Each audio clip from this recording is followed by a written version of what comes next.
গ্রাহক সম্ভ্রান্ত পরিবারের। এই যুক্তিতে জামানত ছাড়া ঋণ দিয়েছিল চট্টগ্রামের একটি শাখা।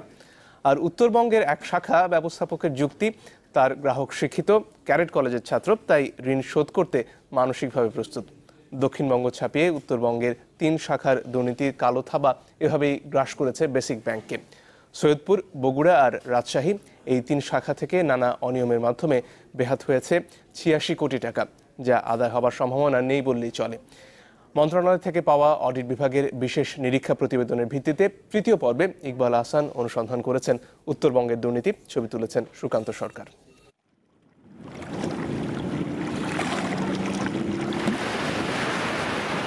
বিকেলের নরম রোদে জলচলে উত্তরের প্রবেশমুখ যমুনা সেতু। চ্যানেল 24-এর যাত্রাও সেই পথ ধরে।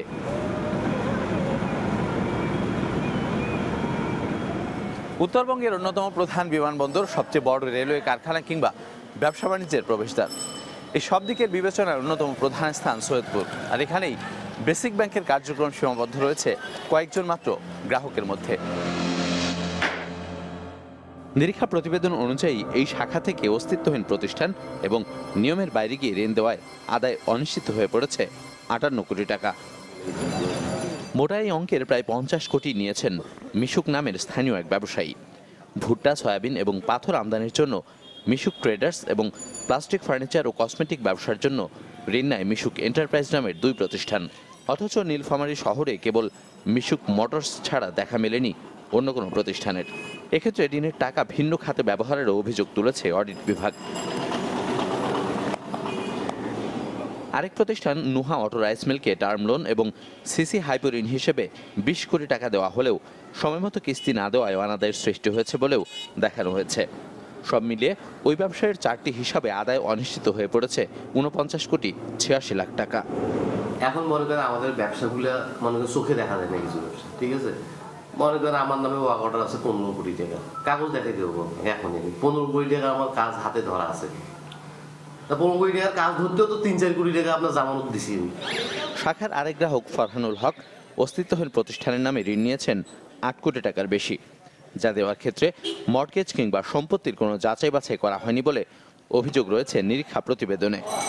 আমাদের সমস্ত কিছু বন্ধ আছে, বুঝছেন, নিষেধাজ্ঞা দেওয়া আছে, হেড অফিস থেকে সার্কুলার দিচ্ছে এবং মৌখিকভাবে নিষেধ করা আছে। উত্তরবঙ্গের ব্যবসা বাণিজ্যের কেন্দ্র বগুড়া শাখায় বড় জালিয়াতি হয়েছে বেসিক ব্যাংকে। ব্যবসার নামে ৩.৫ কোটি টাকা ঋণ নিয়ে অন্য খাতে ব্যবহার করেছে ব্যাংকের গ্রাহক বারিধারা হাউজিং।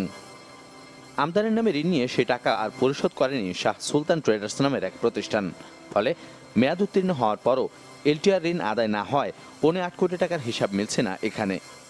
শাখার আরেক প্রতিষ্ঠান নিলয় এন্টারপ্রাইজকে ঋণ দেওয়া হয় আটা, ময়দা এবং সুজি ব্যবসার জন্য, যে ক্ষেত্রে মানা হয়নি ব্যাংকিং নিয়ম নীতি। উত্তরবঙ্গের আরেক কেলেঙ্কারি ঘটেছে পদ্মাপাড়ের জেলা রাজশাহীতে। এখানেও প্রায় ১১ কোটি টাকা লুটে নিয়েছে একই মালিকের ২ প্রতিষ্ঠান, যার একটি জেকে ট্রেডার্স। ব্যাংকের দেওয়া ঠিকানায় গিয়ে খুঁজে পাওয়া যায়নি প্রতিষ্ঠানের কোনো হদিস। স্বাভাবিক প্রক্রিয়ায় আদায়ের যোগ্য নাই না, পার্টি মানসিকভাবে অত্যন্ত, উনি এডুকেটেড পারসন, ক্যাডেট কলেজের ছাত্র ছিল, তারপরে গিয়েছিল। উনি আসলে ব্যবসা করতে গেলে যে ধরাটা খায় এইটাই। একই গ্রাহকের আরেক প্রতিষ্ঠান সাদিয়া ট্রেডার্সকে ধান চাল ব্যবসার জন্য ঋণ দেওয়া হলেও নবায়নের পরও তা শোধ করতে পারেনি সময় মতো। ফলে অনাদায়ের সৃষ্টি হয়েছে প্রায় ৬ কোটি টাকা। সৈয়দপুর, বগুড়া এবং রাজশাহী ৩ শাখা মিলিয়ে অঙ্ক খুব বেশি নয়, কিন্তু অনিয়মের ধরন প্রায় একই। আর এটি ঘটেছেও কাছাকাছি সময়ে। তাই অনেকের আশঙ্কা, এ ধরনের অনিয়ম যদি এখনও ঠেকানো না যায়, তাহলে ভবিষ্যতে বাংলাদেশের ব্যাংকিং খাতে নেমে আসতে পারে বড় ধরনের বিপর্যয়।